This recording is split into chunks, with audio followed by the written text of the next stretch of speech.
Disclaimer. दोस्तों, ये कहानी केवल एक काल्पनिक रचना है। ये केवल लेखक के द्वारा रची गई यह एक कहानी है। इसका वास्तविक जीवन से कोई भी संबंध नहीं है। लेकिन अगर फिर भी इस कहानी के नाम, पात्र, जगह या कोई दृश्य किसी वास्तविक जीवन से मिलते हैं तो ये केवल एक संयोग है। कृपया आप कहानियों को केवल मनोरंजन की दृष्टि से ही सुने।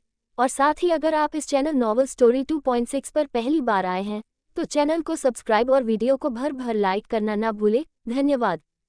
एपिसोड 1। एक कमरे में एक आदमी जो कि दिखने में 25-26 साल का लग रहा था, वो एक लड़की का गला पकड़कर कहता है, तुमने ही सनिका का किडनैप करवाया है ना? जिस पर वो लड़की उस आदमी से कहती है, मैंने सनिका का किडनैप नहीं करवाया है, तुम मेरा विश्वास क्यों नहीं करते? इस आदमी का नाम अंश रायजादा है जो कि एक बिजनेसमैन है और उसके साथ जो लड़की थी उसका नाम सिया है। वो लड़की उस आदमी से प्यार करती थी पर वो आदमी सिया से बिल्कुल भी प्यार नहीं करता बल्कि उससे नफरत करता था। अंश रायजादा जो कि बिजनेस की दुनिया का बेताज बादशाह है, वो दिखने में किसी हीरो की तरह लगता है। नीली आंखें, काले सुनहरे बाल, जेल से सेट किए हुए, लंबी हाइट, परफेक्ट बॉडी, तीखी नाक, पतले होंठ, गोरा रंग जिस पर हर लड़की मरती है। सिया जो कि अंश रायजादा से प्यार करती है, वो दिखने में किसी अप्सरा की तरह लगती है। काली आंखें, पतला फिगर, अट्रैक्टिव फेस फीचर्स जो देख ले बस उसकी खूबसूरती में खो जाएं। एक लड़की जो कि एक कमरे में बैठकर एक नॉवेल पढ़ रही थी, वो कहती है, सिया अगर अंश तुम पर विश्वास कर लेगा तो नॉवेल की कहानी खत्म हो जाएगी। उस लड़की की बातों से पता चलता है कि जो कुछ उस कमरे में हो रहा था वो लड़की नॉवेल में वो पढ़ रही थी। इस लड़की का नाम नेहा था जो कि चुलबुली और शरारती लड़की थी जिसे नॉवेल पढ़ना पसंद था। वो लड़की अपने कमरे में बैठकर माय खडूस हब्बी नॉवेल को पढ़ रही थी कि तभी बाहर उसे मौसम खराब नजर आता है।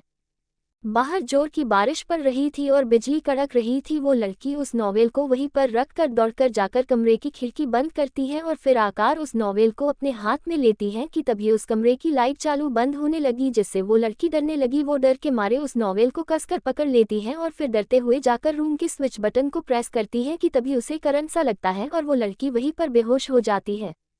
कुछ समय बाद जब वो लड़की अपनी आंख खोलती है तो वो अपने आप को किसी अनजान रूम में पाती है। वो लड़की इस वक्त ड्रेसिंग टेबल पर बैठी थी और अपने आप को जब मिरर में देखती है तो चौंक कर खड़ी हो जाती है और फिर कहती है, ये मैं कहाँ आ गई हूँ और ये मैंने दुल्हन का लहंगा क्यों पहना हुआ है? वो ये सब सोच ही रही थी कि तभी उस रूम का दरवाज़ा खुलता है। उस दरवाजे से दूल्हे का ड्रेस पहने हुए एक हैंडसम सा आदमी आता है। जब नेहा सामने खड़े उस आदमी को देखती है तो चौंक कर अपने मन में कहती है, ये तो नॉवेल का हीरो है ना, ये यहाँ क्या कर रहा है? वो ये सब सोच ही रही थी कि तभी वो आदमी अपने हाथ में लिया हुआ फाइल नेहा को देते हुए कहता है, ये मैरिज एग्रीमेंट है। मैंने तुमसे सिर्फ 1 साल के लिए ही शादी की है। इसके बाद मैं तुम्हें डाइवोर्स दे दूंगा। इसके बदले में मैं तुम्हें मेरा क्रेडिट कार्ड देता हूँ जिसमें अनलिमिटेड फ्लाइंग मनी है और हाँ, हमारे डाइवोर्स के बाद तुम्हें 100 मिलियन दूंगा। वही नेहा उस लड़के की बात सुनकर सब समझ जाती है कि यहाँ क्या हो रहा है क्योंकि वो नॉवेल की दुनिया में आ गई थी और उसने वो माय खडूस हब्बी नॉवेल पढ़ी हुई थी। उसे पता था कि आगे क्या होने वाला है। वो इस वक्त इस नॉवेल की हीरोइन की बॉडी में आ गई थी जिसका नाम सिया था और सामने जो लड़का खड़ा था उसका नाम अंश रायजादा था। वो सोचती है कि आगे क्या होगा। उसे पता था कि अभी सिया इस मैरिज एग्रीमेंट के बदले ना तो ये क्रेडिट कार्ड लेगी और नहीं पैसे, क्योंकि वो अंश रायजादा से प्यार करती थी। उनकी अभी अभी जस्ट शादी हुई थी। लेकिन नेहा वो अपने मन में खुश होते हुए कहती है, इस नॉवेल में आने का एक फ़ायदा है, मैं इस नॉवेल में रिच हूँ। वो ये सब सोच रही थी कि तभी अंश उससे कहता है, क्या तुम इस पेपर पर साइन नहीं करना चाहती हो? हम नेहा को सिया के नाम से बुलाएंगे जिससे आप सभी को कन्फ्यूज़न ना हो। जिस पर सिया बिना वक्त गंवाए कहती है, कोई इतनी अच्छी डील को भला ऐसे कैसे जाने दे सकता है? और फिर बिना सोचे समझे जल्दी से उस फाइल के अंदर रखे पेपर पर साइन कर अंश को दे देती। वही अंश फाइल लेकर जाने लगता है कि तभी सिया उससे कहती है, हब्बी क्रेडिट कार्ड तो देते जाओ। वही अंश सिया को क्रेडिट कार्ड देते हुए अपने मन में कहता है, ये तो मुझसे पहले प्यार करती थी, अब मुझसे मेरे पैसे मांग रही है। अंश को उम्मीद नहीं थी कि सिया उससे पैसे लेगी क्योंकि उसे पता था कि सिया उससे प्यार करती है। वो सिया को पैसे देकर रूम से बाहर चला जाता है। वही सिया उस क्रेडिट कार्ड को देख अपने मन में कहती है, भले ही मैं इस नॉवेल की दुनिया में आ गई हूँ लेकिन जो भी हो मैं नॉवेल की दुनिया में आकार मिलियनर तो बन ही गई। जब तक यहाँ हूँ खूब पैसे उड़ाऊंगी। और फिर खुश होने लगती है। रात के 11 बजे एक बहुत बड़े बार के अंदर सिया खूब पैसे उड़ा रही थी, जैसे सभी बार के लोगों को खुद की तरफ से पार्टी देकर, और फिर ढेर सारा ड्रिंक कर नाचने लगी थी। वही फिर कुछ लड़कों के पास जाकर उनसे फ्लर्ट कर रही थी। वही वो लड़के इतनी सुंदर लड़की को खुद के साथ फ्लर्ट करता देख खुश हो रहे थे। यूं कहे तो सिया बार में खूब मजे कर रही थी। वही दूसरी तरफ अंश के फ़ोन पर बार बार मैसेज आ रहे थे कि आपके क्रेडिट कार्ड से 2 लाख पैसे कट गए, 3 लाख कट गए। अब इतने बड़े बार में जाकर सिया एंजॉय करेगी तो पैसे तो कटेंगे ही ना। वही अंश के फ़ोन पर बार बार मैसेज आ रहे थे, जिससे अंश इरिटेट हो रहा था। वही खड़ा असिस्टेंट जब अंश को इरिटेट होते हुए देखता है तो अंश से कहता है, सर क्यों ना आप जाकर मैडम को घर ले आए। एपिसोड 2 रात के 11 बजे। एक बहुत बड़े बार के अंदर सिया खूब पैसे उड़ा रही थी, जैसे सभी बार के लोगों को खुद की तरफ से पार्टी देकर, और फिर ढेर सारा ड्रिंक कर नाचने लगी थी। वही फिर कुछ लड़कों के पास जाकर उनसे फ्लर्ट कर रही थी। वही वो लड़के इतनी सुंदर लड़की को खुद के साथ फ्लर्ट करता देख खुश हो रहे थे। यूं कहे तो सिया बार में खूब मजे कर रही थी। वही दूसरी तरफ अंश के फ़ोन पर बार बार मैसेज आ रहे थे कि आपके क्रेडिट कार्ड से 2 लाख पैसे कट गए, 3 लाख कट गए। अब इतने बड़े बार में जाकर सिया एंजॉय करेगी तो पैसे तो कटेंगे ही ना। वही अंश के फ़ोन पर बार बार मैसेज आ रहे थे, जिससे अंश इरिटेट हो रहा था। वही खड़ा असिस्टेंट जब अंश को इरिटेट होते हुए देखता है तो अंश से कहता है, सर क्यों ना आप जाकर मैडम को घर ले आए। असिस्टेंट की बात सुनकर अंश असिस्टेंट से कहता है, तुम सिया को कॉल कर कह दो अगर वो अभी घर नहीं आए तो कभी वापस घर आने की ज़रूरत नहीं है। अंश की बात सुनकर असिस्टेंट सिया को कॉल करता है। वही दूसरी तरफ सिया ड्रिंक कर फुल नशे में थी। उसके फ़ोन पर कॉल आता है, वो कॉल को पिक करती है कि तभी असिस्टेंट उससे कहता है, मैम सर ने आपको अभी घर आने को कहा है, अगर आप अभी घर नहीं आए तो फिर कभी वापस घर मत आना। वही असिस्टेंट की बात सुनकर सिया नशे की हालत में खुश होते हुए कहती है, फिर तो और मज़े करूँगी, और फिर कॉल को कट कर वहाँ पर नाचने लगी। वही असिस्टेंट अंश को सारी बात बताता है, जिसे सुनकर अंश गुस्से में तुरंत वहाँ से बार में पहुँचता है। वही सभी लोग अंश को बार में देख शॉक में थे, क्योंकि सभी को पता था कि अंश एक बहुत बड़ा बिजनेसमैन है। अंश सभी को इग्नोर कर सिया के पास जाता है। इस वक्त बार के अंदर सिया को नाचते देख अंश गुस्से में सिया का हाथ पकड़कर उससे कहता है, अभी के अभी घर चलो। वही सिया नशे में अंश के साथ जाने से मना कर रही थी और वो बार बार कह रही थी, मुझे अभी और ड्रिंक करनी है। जिसे सुनकर अंश गुस्से में सिया को अपनी बाहों में उठाकर बार से सीधा घर ले जाता है। वही सिया पूरे रास्ते भर अंश को परेशान करती है। अंश सिया को अपनी बाहों में उठाकर रूम में ले जाकर बेड पर लिटाकर उससे कहता है, भूल मत जाना कि तुम एक बहुत बड़े बिजनेसमैन की वाइफ हो, तो ये बार में जाना बंद करो। वही अंश की बात सुनकर सिया बेड पर बैठकर अंश को पकड़कर खुद के करीब कर लेती है। इस वक्त दोनों का चेहरा एक दूसरे के बहुत करीब था। सिया अंश के होठों के करीब बढ़ने लगती है। वही अंश सिया को ऐसा करता देख उसके दिल में एक अलग सा एहसास हो रहा था। वही सिया अंश को किस ना कर अपना सर अंश के सर पर मरती है और फिर उससे कहती है, अपनी बकवास बंद करो, और फिर बेड पर लेट जाती है। वही अंश सिया को देखता है, जो कि इस वक्त बेड पर लेटी हुई थी। उसे इस वक्त अपने दिल में कुछ हो रहा था। वो धीरे धीरे सिया के होठों के करीब जाने लगता है कि तभी सिया उठकर अंश से कहती है, ये तुम क्या कर रहे हो। वही अंश सिया की बात सुनकर होश में आता है और फिर वहां से उठकर रूम से बाहर जाने लगता है कि तभी सिया नशे की हालत में कहती है, तुम्हें इसके पैसे मिल जाएंगे, और फिर बेड पर सो गई। वही अंश सिया की बात सुनकर पीछे पलटकर देखता है और कहता है, पैसे। लेकिन जब देखता है कि सिया सो चुकी है तो रूम से बाहर चला जाता है। सुबह के 10 बजे सिया नींद से उठाकर जाकर फ्रेश होती है और फिर तैयार होकर कुछ समय बाद नीचे आती है। वहीं नीचे डाइनिंग टेबल पर अंश की माँ सविता जी और अंश की बहन तेजल बैठकर नाश्ता कर रहे थे। सिया डाइनिंग टेबल पर जाकर बैठ जाती है। वही सिया को देख सविता जी तेजल से कहती है, ये तो कितना लेट उठती है, सुबह के 10 बज रहे हैं। तेजल सविता जी से कहती है, हाँ मॉम, पता नहीं एक बिजनेसमैन की वाइफ कैसे बन गई। वही उन दोनों की बात सुनकर सिया अपने मन में कहती है, अरे मैं तो भूल ही गई, अंश की मॉम तो एक नो की खड़ूस है। चलो कोई बात नहीं, इन्हें पटाना पड़ेगा। पैसों के लिए तो सब चलेगा, वैसे भी मैं यहाँ कौन सा परमानेंट रहने वाली हूँ। जब तक यहाँ हूँ तब तक खूब पैसे उड़ाऊंगी, वैसे भी रियल लाइफ में जाकर फिर से वही गरीबी और बोरिंग से लाइफ जीनी पड़ेगी। जब तक यहाँ हूँ क्यों ना थोड़ा सा एडवेंचर कर लूँ, मजा आएगा।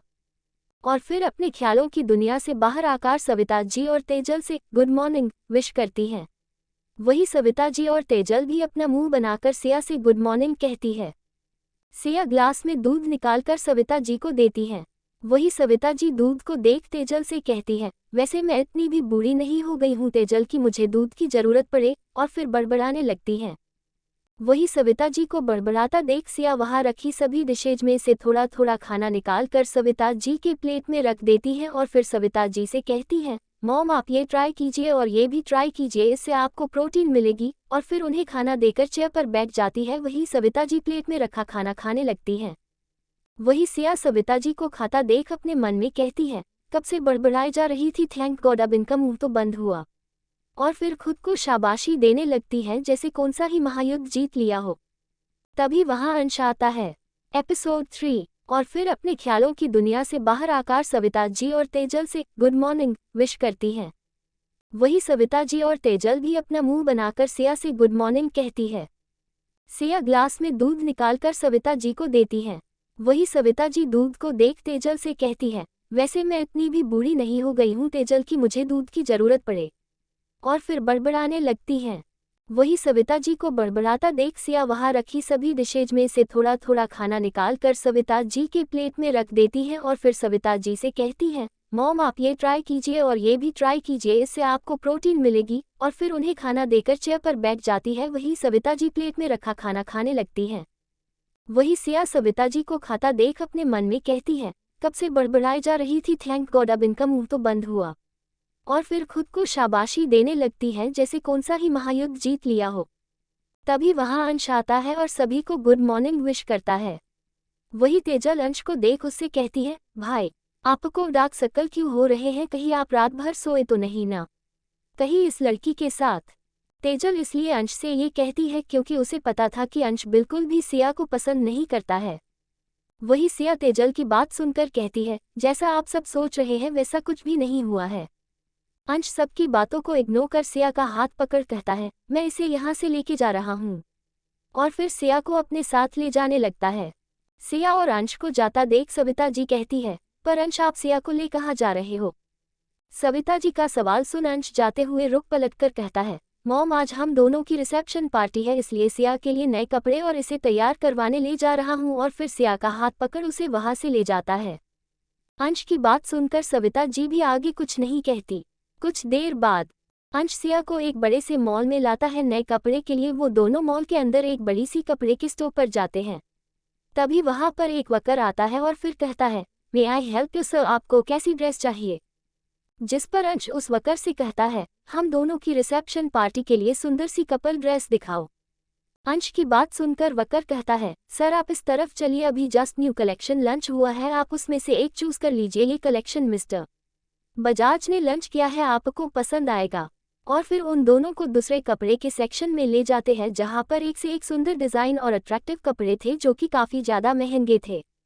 मिस्टर बजाज एक बहुत ही ज्यादा पॉपुलर फैशन डिजाइनर थे जिनकी डिजाइन काफी ज्यादा लेटेस्ट रहती थी और हमेशा ट्रेंड करती थी। उनके डिजाइन किए गए कपड़े बहुत ज्यादा महंगे रहते थे, आम लोग उन कपड़ों को बिल्कुल भी अफोर्ड नहीं कर सकते थे। उनकी खासकर डिजाइनर कपड़े आमिर लोग ही खरीदते थे। वही उन कपड़ों को देख सिया मुंह खोल उन कपड़ों को देखती है क्योंकि ऐसे कपड़े उसने सिर्फ अपने सपनों में और टीवी पर देखे थे। वो उन कपड़ों को देख खुश होते हुए कहती है, वाओ। अंश सिया की आवाज सुन कहता है, पसंद आए। जिस पर सिया एकटक उन कपड़ों को देख बिना अंश को देखे कहती है, हाँ बहुत। अंश सिया की बात सुनकर कहता है, तो बताओ कौन से कपड़े पसंद आए। सिया बिना अंश की बातों पर न ज्यादा गौर कर कहती, मुझे तो सभी पसंद है। सिया की बात सुन अंश सिया को देखता है जो कि एकटक उन कपड़ों को खुश होकर देखे जा रही थी। वो इस वक्त किसी छोटे बच्चे की तरह उन कपड़ों को गौर से देख रही थी, जैसे छोटे बच्चे अपने फेवरेट खिलौनों को खुशी से एकटक बिना पल के झपकाए देखते हैं, सेम वैसे वो इस वक्त किसी छोटे बच्चे की तरह क्यूट और प्यारी लग रही थी। वही अंश सिया को देख उसके चेहरे पर एक प्यारी सी स्माइल आ जाती है। वहीं पर खड़ा वकर कहता है, सर और मैम आपको कौन सी ड्रेस पसंद आई है। वकर की बात सुनकर सिया थोड़ा होश में आती है और फिर उन कपड़ों को गौर से देखती है और फिर अंश से कहती है, मुझे ना वो ड्रेस पसंद है जो कि एक लॉन्ग फ्रॉक थी, उसका रंग पिंक था। सिया की बात सुनकर अंश कहता है, वो कपल ड्रेस पैक करो जो कि सिया ने चूज की थी। वही उस ड्रेस को लेता देख सिया खुश होते हुए अंश से कहती है, क्या मैं इस ड्रेस को एक बार पहन कर ट्राई कर सकती हूँ। जिस पर अंश सिया को ड्रेस पहनने के लिए हाँ कहता है। सिया खुश होते हुए वकर से कहती है, चेंजिंग रूम किधर है। वकर सिया को चेंजिंग रूम का रास्ता बता देता है और जो ड्रेस सिया ने पसंद की थी वो सिया को दे देता है। सिया ड्रेस लेकर चेंजिंग रूम में चली जाती है। कुछ देर बाद अंश कब से सिया का बाहर इंतजार कर रहा था। वो परेशान होते हुए अपने मन में कहता है, ये सिया को कितना टाइम लगेगा, कपड़े पहनने गई है या कपड़े को बनाकर पहनने। वो सिया का बाहर इंतजार करते हुए कभी इधर तो कभी उधर एक जगह की चक्कर मार रहा था। दरअसल आज से पहले अंश ने कभी भी किसी का वेट नहीं किया था, इसलिए उसे इरिटेशन और गुस्सा आ रहा था और वो अपने गुस्से को काबू करने के लिए इधर से उधर चल रहा था। जब काफी देर हो जाती है तो अंश चेंजिंग रूम के दरवाजे के पास जाने लगता है कि तभी एपिसोड 4 वो सिया का बाहर इंतजार करते हुए कभी इधर तो कभी उधर एक जगह की चक्कर मार रहा था। दरअसल आज से पहले अंश ने कभी भी किसी का वेट नहीं किया था, इसलिए उसे इरिटेशन और गुस्सा आ रहा था और वो अपने गुस्से को काबू करने के लिए इधर से उधर चल रहा था। जब काफी देर हो जाती है तो अंश चेंजिंग रूम के दरवाजे के पास जाने लगता है कि तभी सिया दरवाजा खोल के बाहर आती है। वही सिया को देख अंश उसे देखने लगता है क्योंकि वो उस ड्रेस में बहुत ज्यादा सुंदर और प्यारी लग रही थी। सिया अंश के पास आकर उससे कहती है, मैं इस ड्रेस में कैसी लग रही हूँ। वही सिया का सवाल सुन अंश होश में आता है और उससे कहता है, इतना समय। वही अंश का सवाल सुन सिया क्यूट सा फेस बनाकर कहती है, वो एक्चुअली इस ड्रेस की जिप नहीं लग रही थी इसलिए इतना टाइम लग गया। और फिर अपने पीठ के पीछे इशारा करती है। इस वक्त भी सिया की जिप पूरी तरीके से नहीं लगी हुई थी। वही अंश सिया को कमर से पकड़ उसे अपने करीब कर लेता है। वही अंश को ऐसा करता देख सिया अंश को देखती है। अंश सिया को पलट देता है और फिर अपने हाथों से उसके ड्रेस का जिप बंद करने लगता है। वही अपने पीठ पर अंश का हाथ को महसूस कर सिया अपनी आंखें बंद कर लेती है। ड्रेस की जिप बंद करने के बाद अंश सिया के कानों के पास जाकर सेडिक्टिव टोन में कहता है, वाइफी अब ड्रेस पसंद आ गई हो तो चले। वही अंश की बात सुन सिया शर्माने लगती है। वो बस अपनी गर्दन को हाँ में हिला देती है। रात के 8 बजे सिया और अंश हाथ में हाथ डाले किसी कपल की तरह रिसेप्शन पार्टी में आते हैं। वही सभी मेहमान उन दोनों को देखते रह जाते हैं क्योंकि वो दोनों साथ में बिल्कुल किसी परफेक्ट कपल की तरह लग रहे थे और बहुत ज़्यादा क्यूट लग रहे थे। उस रिसेप्शन पार्टी को बहुत सुंदर तरीके से सजाया गया था जो कि दिखने में बहुत ज़्यादा सुंदर और आकर्षक लग रहा था। वो एक पूल पार्टी थी जो कि पूल साइड में हो रही थी। वो दोनों पार्टी में जाकर सभी मेहमान का वेलकम करते हैं। वही कुछ देर बाद उन दोनों के पास एक लड़की आती है जिसका नाम प्रिया था। वही उस लड़की को देख सिया को याद आता है कि ये तो वही लड़की है जो कि नॉवेल में सिया को हमेशा परेशान करती थी और हमेशा उससे कहती कि वो किसी भी कीमत पर अंश को अपना बनाकर रहेगी। वही सिया ये सब याद कर प्रिया को इग्नोर कर वहां से चली जाती। वही प्रिया अपने आप को इग्नोर होता देख गुस्से में अपने मन में कहती है, सिया तुम्हें तो मैं छोड़ूंगी नहीं, तुमने मुझे इग्नोर किया, इसका बदला तो मैं तुमसे लेकर रहूंगी। वही सिया वहां से ड्रिंक एरिया में जाकर ड्रिंक लेकर जा रही थी कि तभी प्रिया दूसरी तरफ से आती है और फिर उसे धक्का देने वाली होती है कि सिया वहां से हट जाती है और प्रिया सीधे स्विमिंग पूल में गिर जाती है। वही कुछ देर बाद प्रिया का भाई मनोज उसे स्विमिंग पूल से बाहर निकलता है। वही प्रिया स्विमिंग पूल से बाहर आकर सारा ब्लेम सिया के ऊपर डालते हुए कहती है, इसने मुझे जानबूझकर स्विमिंग पूल में धक्का दिया है।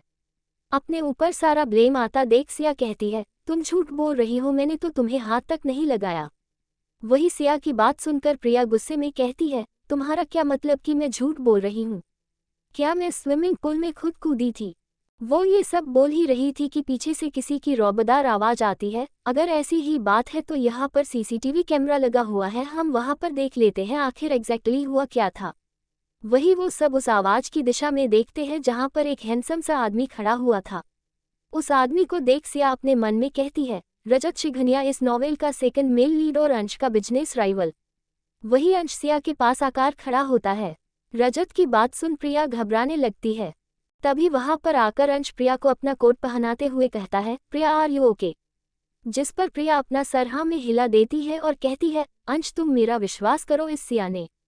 वो कह ही रही थी कि अंश बीच में बात काटते हुए कहता है, प्रिया तुम जाकर अपना ड्रेस चेंज कराओ। वही सिया अंश को प्रिया की फिक्र करता देख अपने मन में कहती है, ये दोनों तो बचपन के फ्रेंड्स हैं और हमेशा से ही अंश इस प्रिया की साइड लेता है। वही प्रिया अंश की बात सुन वहां से चली जाती है। इधर रजत सिया को देख एक स्माइल कर अपना हाथ उसकी तरफ बढ़ाते हुए उसे शादी के लिए कांग्रेचुलेशन विश करता है। जिस पर सिया भी स्माइल कर उससे हाथ मिलाते हुए अपने मन में कहती है, इस नॉवेल का सेकंड हीरो भी कितना हैंडसम है यार। वो ये सब अपने मन में सोच ही रही थी कि अंश वहां आकर सिया का हाथ रजत से छुड़ा देता है। वही रजत सिया को देख स्माइल करते हुए कहता है, सिया क्यों ना हम दोनों फ्रेंड्स बने, हमारी बॉन्डिंग फ्यूचर में अच्छी रहेंगी। वही रजत की बात सुन अंश गुस्से में कहता है, कोई जरूरत नहीं है, ये तुम्हारी फ्रेंड नहीं बनेगी समझे। और फिर सिया का हाथ पकड़ उसे वहां से ले जाता है।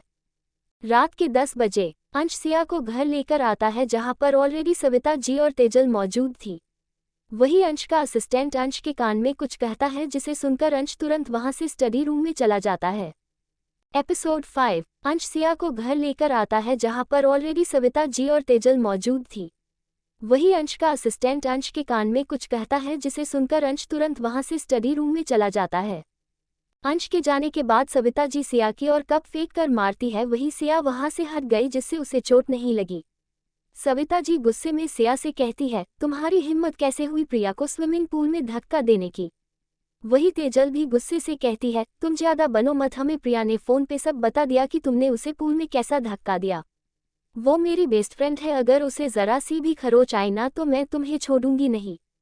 वही उन दोनों की बातें सुनकर सिया अपने मन में कहती है, ये प्रिया तो तेजल की बेस्ट फ्रेंड है, मैं कैसे भूल सकती हूँ, और ऊपर से उसे इस घर में सभी पसंद करते हैं सिवाय एक इंसान को छोड़। ये लोग आगे सिया को छोड़ने वाले नहीं है, मुझे कुछ करना पड़ेगा, कुछ सोचने हाओ। उर्फ सिया कुछ तो सोच हम आइडिया। सिया रोने का नाटक करते हुए कहती है, मॉम आपको पता है वो प्रिया है ना, वो मेरा मजाक उड़ा रही थी। वो कह रही थी कि मैं भले ही अंश रायजादा की वाइफ बन गई हूँ, पर मेरे पास कुछ भी रायजादा फैमिली का नहीं है, और तो और वो हमारी फैमिली का भी मजाक उड़ा रही थी। वही सिया की बात सुन सविता जी गुस्से में कहती है, उसकी इतनी हिम्मत की हमारी फैमिली का मजाक उड़ाए। और फिर सिया को अपना क्रेडिट कार्ड देते हुए कहती है, तुम्हें जो भी जरूरत पड़े इसे खरीद लेना, और हाँ रायजादा फैमिली की बहू हो तो उस पोजीशन को मेंटेन करो और इस कार्ड से जाकर शॉपिंग कर लेना। सविता जी के हाथ से क्रेडिट कार्ड लेकर सिया खुश होते हुए कहती है, थैंक यू मॉम, आप बेस्ट हो। और फिर वहां से जाने लगती है कि तेजल सविता जी से कहती है, पर मॉम हम यहाँ प्रिया को स्विमिंग पूल में गिराने के बारे में बात कर रहे थे ना। वही तेजल की बात सुन सिया पलटकर सविता जी से कहती है, मॉम और तो और वो ये भी कह रही थी कि आपकी बहू के पास कोई कीमती ज्वेलरी भी नहीं है। सिया की बात सुन सविता जी अपने हाथ से सोने का कंगन निकालकर सिया को देते हुए कहती है, ये लो, ये रायजादा फैमिली का कंगन है, ये मुझे मेरी सास ने दिया था, अब मैं ये तुम्हें दे रही हूँ, अब मुझे दोबारा शर्मिंदा मत करा देना समझी। वही सिया उस कंगन को अपने हाथ में पहनकर खुशी खुशी वहां से अपने कमरे में चली जाती है। वही ऊपर से अंश और उसका असिस्टेंट नीचे का सारा नजारा देख रहे थे। असिस्टेंट अंश से कहता है, सर मैम तो बहुत बड़ी ड्रामेबाज है, आप लकी है कि आपको वो मिली है। असिस्टेंट की बात सुन अंश उसे घुरकर देखता है, जिससे उसकी बोलती ही बंद हो गई। इधर सिया कमरे में आकर ड्रेसिंग टेबल के सामने खड़ी होकर उस कंगन को गौर से देख रही थी और फिर खुश होते हुए कहती है, ये तो बहुत एक्सपेंसिव होगा। अंश कमरे के अंदर आते हुए कहता है, तुमने बहुत पोपट बना लिया सबका।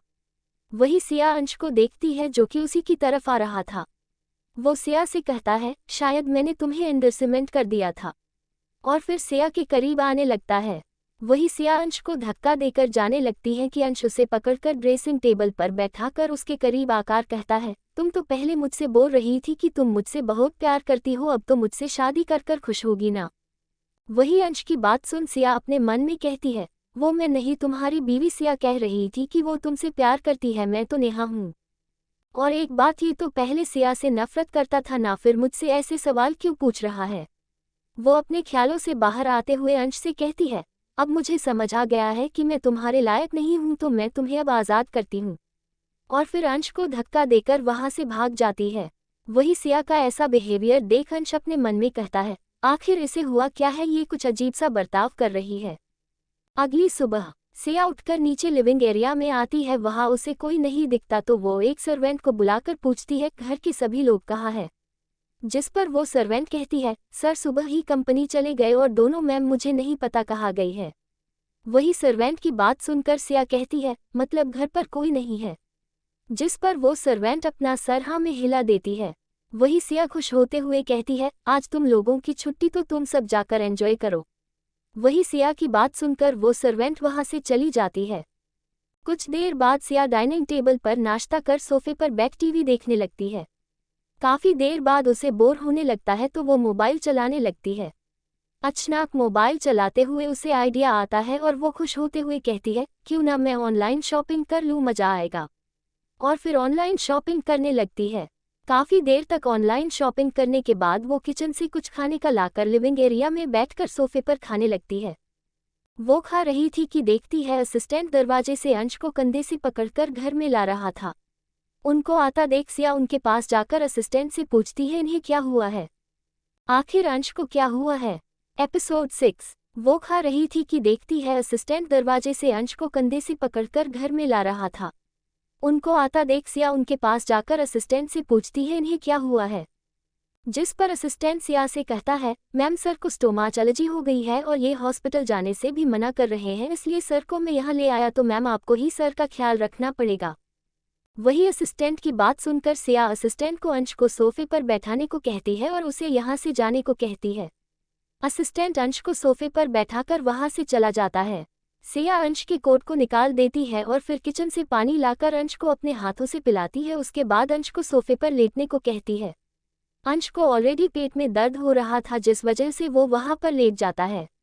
सिया अंश से कहती है, मैंने ऑनलाइन दवाएं ऑर्डर कर दी है, बस कुछ देर में दवाएं आ जाएंगी, तुम टेंशन मत लो। वही कुछ देर बाद अंश सोफे पर बैठ सिया से कहता है, ऊपर कमरे से मेरी फाइल लेकर आओ, मुझे काम करना है।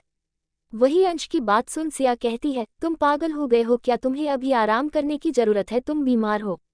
सिया की बात सुन अंश सोफे से उठकर जाने लगता है कि सिया अंश के करीब जा उसे सोफे पर बैठाते हुए कहती है, शायद तुम्हें मेरी बात समझ नहीं आ रही है क्या? तुम बिजनेसमैन होकर एक दिन काम नहीं करोगे तो बैंकरप्ट थोड़ी हो जाओगे।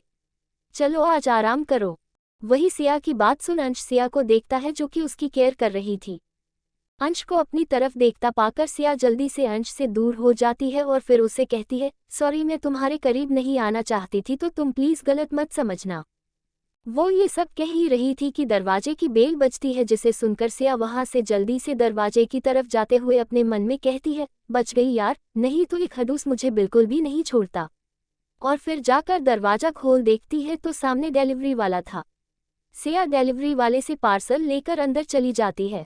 वो उस पार्सल को देख अपने मन में कहती है, ये मेडिसिन है, दिखने में अजीब लग रहा है, रहने दो, मुझे क्या करना है, इसे मैं अंश को दे देती हूँ। और फिर अंश को पार्सल देते हुए कहती है, ये तुम्हारी दवाइयों का पार्सल है। अंश उस पार्सल को खोलकर देखता है जिसमें बेबी प्लानिंग की एक बुक और पता नहीं कैसी दवायां थी। उस सामान को देख अंश गुस्से में सिया से कहता है, तुमने मेरे लिए ये दवायां मंगवाई है। वही उन दवाइयों को देख सिया अंश को समझाते हुए कहती है, नहीं मैंने ये दवाइयां नहीं मंगवाई है। पर अंश सिया की बात इग्नोर कर वहां से अपने रूम में जाने लगता है जो कि दूसरे फ्लोर पर था। वही सिया उन दवाइयां को गौर से देखती है। उसे उस पार्सल में एक लेटर मिलता है। वो जल्दी से उस लेटर को खोलकर देखती है जिसमें लिखा था, इन दवाइयों को खाकर मुझे जल्दी से जल्दी एक परपोता दे देना। और फिर नीचे करीना रायजादा लिखा हुआ था। उस नाम को पढ़कर सिया कहती है, अंश की दादी। सिया उस लेटर को देख अपने मन में कहती है, इन्हीं की वजह से तो सिया और अंश की शादी हुई थी, नहीं तो अंश सिया से सबसे ज्यादा नफरत करता है, वो भी उस गलती के लिए जो कि उसने की भी नहीं है। कोई बात नहीं, मैं सच्चाई को बहुत जल्द अंश के सामने लेकर आऊंगी। और फिर वो अपने ख्यालों से बाहर आते हुए अंश को लेटर के बारे में बताने जाने लगती है। अंश मेरी बात सुनो, ये दवाई। वो इतना कहते हुए अंश के पीछे सीढ़ियों के ऊपर जाने लगती है। वही अचानक से अंश को चक्कर आने लगता है और वो सीढ़ियों से गिरने वाला होता है कि सिया उसे पीछे से पकड़ लेती है, जिस वजह से वो बच जाता है। सिटी हॉस्पिटल में अंश को धीरे धीरे होश आता है और वो अपने आसपास देखता है तो सामने सिया को अपने बगल में बैठे बैठे सोया पाता है। सिया इस वक्त सोते हुए बहुत ज्यादा क्यूट लग रही थी। अंश बेड पर से उठकर सिया को देखता है और फिर अपने हाथों से उसके बालों को पीछे करता है जो कि उसके गालों पर बार बार आ रहे थे। वो अपने मन में कहता है, ये सोते हुए कितनी क्यूट लग रही है। और फिर अपने ख्यालों को झटक गुस्से में खुद से कहता है, तू इसके बारे में ऐसा क्यों सोच रहा है? भूल मत इसने शादी के दिन क्या किया था। सिया मैं सिर्फ तुमसे नफरत करता हूँ, मैं उस धोखे को कभी नहीं भूलूंगा। वो ये सब कह ही रहा था कि वार्ड का दरवाजा खुलता है जहाँ से एक बुजुर्ग महिला आती है।